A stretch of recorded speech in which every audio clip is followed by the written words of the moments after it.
Welcome to Sudha learning teacher channel. मेरा नाम सुधा सरस्वती है। मैं अपने यूट्यूब चैनल में आप सभी लोगों का स्वागत करती हूँ। जैसा कि आप मेरी वीडियोस को देख रहे हैं कि मैथ से रिलेटेड क्वेश्चंस, इंग्लिश से, हिंदी से, साइंस से रिलेटेड क्वेश्चन चल रहे हैं, मेरे जीके से रिलेटेड क्वेश्चन चल रहे हैं। तो उसी तरीके से आज मैं क्वेश्चंस लेकर आई हूँ, हिंदी विषय से रिलेटेड है।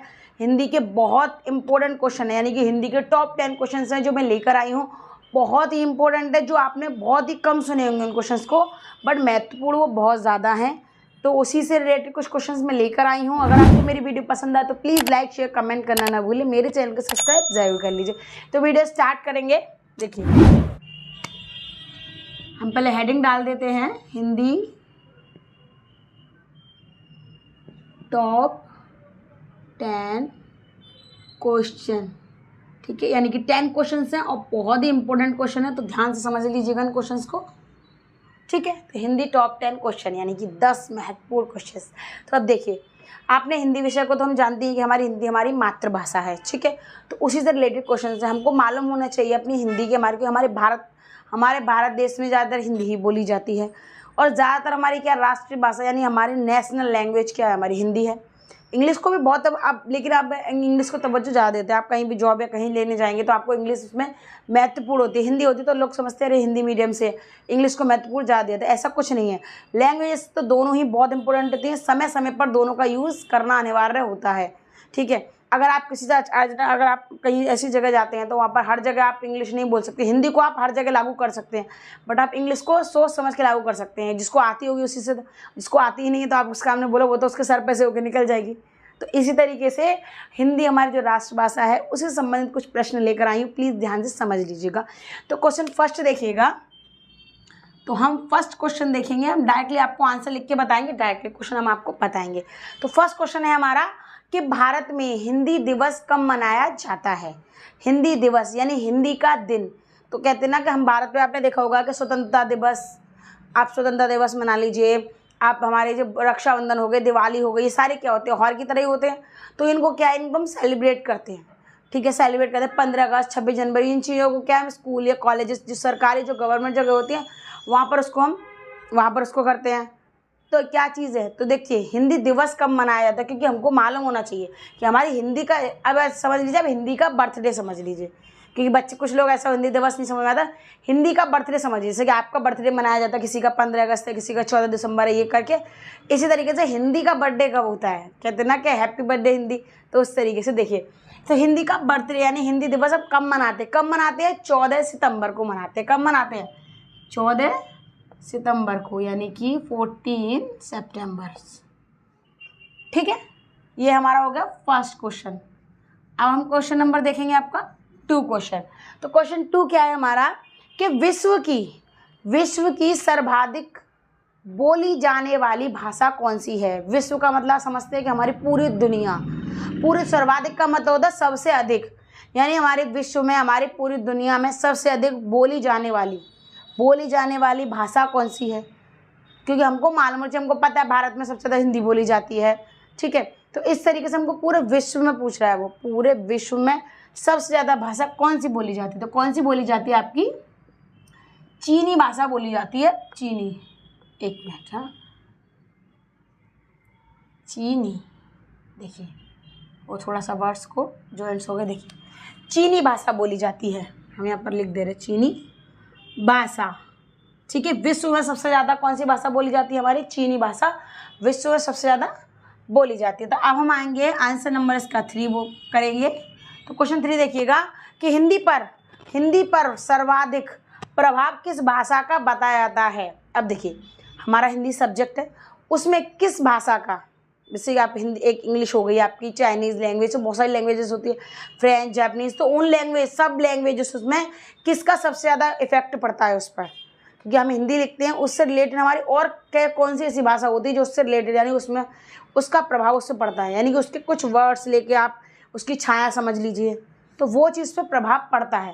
तो ऐसी कौन सी लैंग्वेज है, तो देखिए क्वेश्चन नंबर हमारा 3 है। तो क्वेश्चन नंबर 3 हमारा क्या है, हिंदी पर सर्वाधिक प्रभाव किस भाषा का पड़ता है।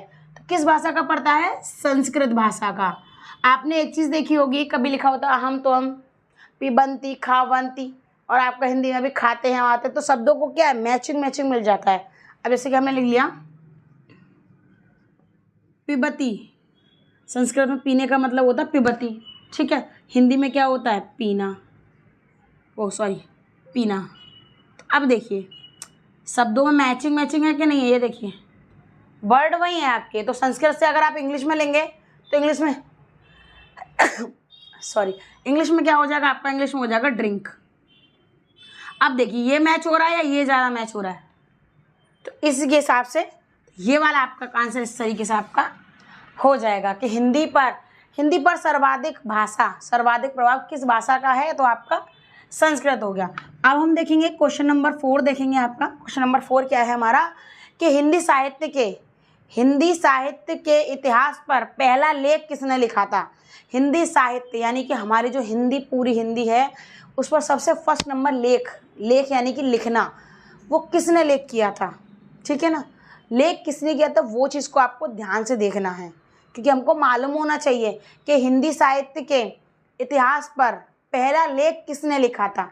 तो हमको मालूम होना चाहिए, क्योंकि अब कभी ऐसा क्वेश्चन आ जाता है कि हिंदी साहित्य के पहले लेखक कौन है इतिहास के, ठीक है। तो अब आप यहाँ पर देखिएगा, देखिए ग्रासिन द तैशी, ठीक है, ग्रासिन द तैशी, ठीक है। तो आप यहाँ पर लिख सकते हैं, लाइक्स को भी हम लिख सकते हैं, कई चीज़ ऐसी हैं जो हम इंग्लिश में भी लिख सकते हैं। देखिए संस्कृत, ठीक है, यहाँ चीनी लैंग्वेज हो जाएगी, यहाँ पर आपका 14 सितंबर हो जाएगा, ठीक है। अब उसी तरह का आगे बढ़ेंगे हम। क्वेश्चन नंबर हमारा रहेगा 5। तो क्वेश्चन नंबर 5 क्या है हमारा कि भारत के प्रथम राष्ट्रीय कवि कौन है? भारत के प्रथम राष्ट्रीय कवि कौन है? तो राष्ट्रीय कवि का मतलब आप समझ सकते हैं, कवि कौन होते हैं? जो कविता बोलने वाले होते हैं, ठीक है। तो जो हमारे राष्ट्रीय कवि हैं वो कौन है हमारे? तो हमको ये क्वेश्चन मालूम होना चाहिए कि भारत के प्रथम राष्ट्रीय कवि कौन है। तो देखिएगा, तो आंसर देखेंगे हम इसका, मैथिली शरण गुप्त, ठीक है।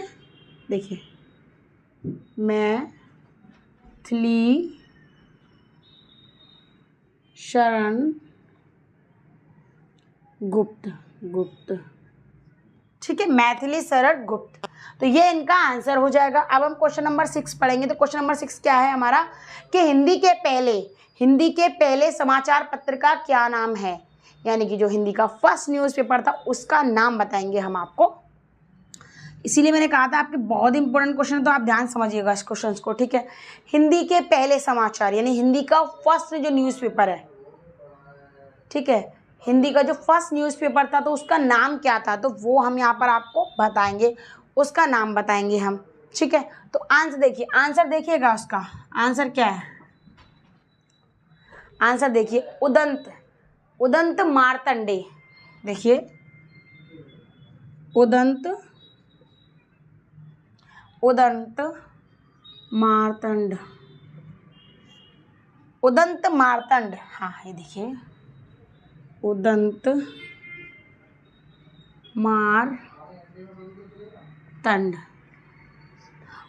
मार्तंड। तो ये कौन थे कि ये हमारा न्यूज़पेपर था, फर्स्ट जो न्यूज़पेपर था हमारा उसका नाम है हमारा उदंत मार्तंड, ठीक है।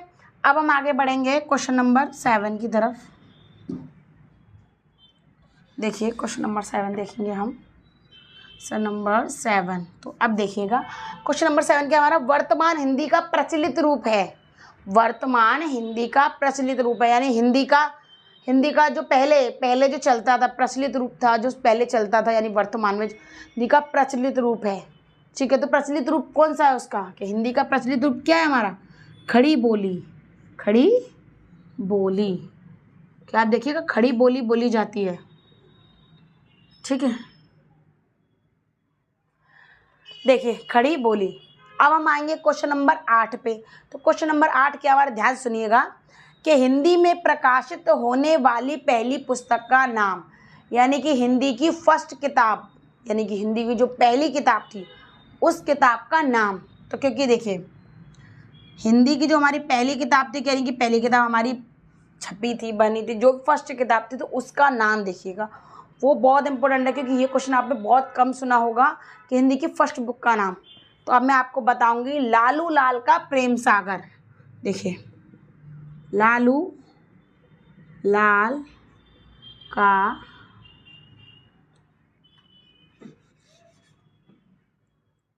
प्रेम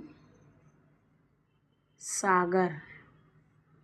ठीक है, देखिए, लालू लाल का प्रेम सागर। देखिए, सब चीनी भाषा, ऐसा चीनी लैंग्वेज, चीनी लैंग्वेज, चीनी लैंग्वेज यानी कि चाइनीज भाषा। और क्या हो गया, देखिए 14 सितंबर, 14 सितंबर हो गया आपका। ठीक है, अब एक खड़ी बोली क्या हम इसको स्ट्रेट लैंग्वेज, स्ट्रेट लैंग्वेज। ठीक है, अब देखिए, अब हम आपको बताएंगे क्वेश्चन नंबर 9। देखिए, मैंने हिंदी और इंग्लिश में दोनों में लिख दिया है। अब आप देखिएगा, अब हम क्वेश्चन नंबर 9 बताएंगे। क्वेश्चन नंबर 9 क्या है कि कलम का सिपाही, कलम का सिपाही किसे कहा जाता है। अब कलम आप जानते हैं कि पेन, ठीक है, जिससे हम लिखते हैं। और सिपाही, इसमें सिपाही पुलिस नहीं है कि आप पुलिस का मतलब कोई इंस्पेक्टर है या कोई ऐसी चीज़ है, तो इसमें पुलिस वो नहीं है। कलम का सिपाही का मतलब होता है कि कलम के एक विधाता, जिसने कलम से सारी चीज़ लिखी हो, कलम उनके लिए इम्पोर्टेंट हो, वो उन्होंने को हर चीज़ में माहिर हो, कलम से वो सारे कार्य को कर सकते हो, यानी कलम के सिपाही। ठीक है, तो देखिए कलम के सिपाही कौन है। कलम के सिपाही हैं प्रेमचंद, मुंशी प्रेमचंद। ठीक है, अब आपका क्वेश्चन नंबर 10 देखेंगे। देखिए, क्वेश्चन नंबर इसी तरीके से मैंने आपको लिखा दिए हैं। देखिए, क्वेश्चन नंबर 10 देखिएगा। तो क्वेश्चन नंबर 10 क्या हमारा कि हिंदी भाषा के विकास का सही क्रम कौन सा है। देखिए, इसमें 4 पॉइंट्स हैं, तो हमको सही तरीके से लगाने हैं वो पॉइंट्स हमको। ठीक है, अब हमको क्या करना है कि हम उनको सही तरीके से लगाएंगे। तो देखिए, फर्स्ट नंबर पे आता है आपका पाली। ठीक है, पहले आएगा हमारा पाली। दूसरे इसी का पॉइंट, इससे फिर आगे बढ़ेंगे हम किस तरीके से। देखिए, पहले हमारी भाषा इस तरीके से थी, पहले हमारी जो हिंदी की भाषा थी, हिंदी भाषा विकास, जैसे जैसे हमें हिंदी भाषा की प्रोसेस आगे बढ़ता गया, तो किस तरीके से शुरू में क्या था, पाली था, फिर आगे चल के प्राकृतिक हो गया। ठीक है, उसके बाद हो गई अपभ्रंश, अपभ्रंश। ठीक है, अब उसके आगे लास्ट में क्या हो गई, हमारी हिंदी हो गई। क्या हो गई, हिंदी हो गई लास्ट में। ये देखिए, ये इसका क्रम है। ठीक है, ये हमारी भाषा का क्रम है कि देखिए विकास कैसे हुआ।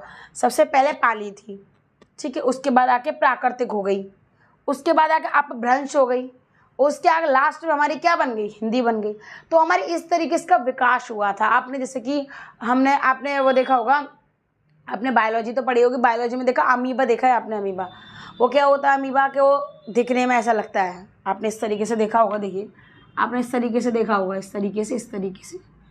ठीक है, अब वो क्या करता है कि वो धीरे धीरे खाद्य पदार्थ के पास क्या आता है, ऐसे करके अपना मुंह थोड़ा थोड़ा इधर से वो खोलता है, ये खोलता है, खाते खाते करके करके वो क्या था, खाना आ जाता है यहाँ पर, फिर यह मुंह बंद हो जाता है, फिर ये क्या होता है देखा आपने कि टूट जाता है, फिर ये धीरे धीरे धीरे धीरे अपने आप को और बढ़ाता है। ठीक है, इस तरीके से बहुत सारी ऐसी चीज़ें हैं। तो ये क्या होगा, इसका विकास हो रहा है। क्या हो रहा है, अब आपने कोई छोटा सा पेड़, छोटा सा पौधा लिया, ठीक है, तो उसमें अभी 2-4 पत्तियाँ हो रही हैं इस तरीके से। ठीक है, तो आप ये देखिए 2-4 पत्तियाँ हो रही हैं। अब क्या, फिर आप उसको आगे बढ़ेंगे तो फिर वो क्या होगा, थोड़ा सा और बढ़ेगा, फिर थोड़ा सा और बढ़ेगा, फिर थोड़ा सा और बढ़ेगा। बढ़ेगा क्या, नहीं बढ़ेगा। तो एक पौधा क्या होता है, एक पौधा बहुत बड़ा पेड़ होता है, तो वो क्या होता है, विकास होता है उसका। इसी तरीके से यहाँ पर हमारी हिंदी भाषा का इस तरीके से विकास हुआ था। तो ये क्या है, देखिएगा, प्रेमचंद। ठीक है, देखिएगा, अब ये आपके टॉप 10 क्वेश्चंस हो गए, जो आपके बहुत इंपॉर्टेंट क्वेश्चन है। मैं इसलिए आपको बता दूं कि मैं टॉप 10 क्वेश्चंस लेकर आई हूँ। तो अगर आपको मेरी वीडियो पसंद आए तो प्लीज़ लाइक शेयर कमेंट करना ना भूलें। मेरे चैनल को सब्सक्राइब जरूर करिए। धन्यवाद।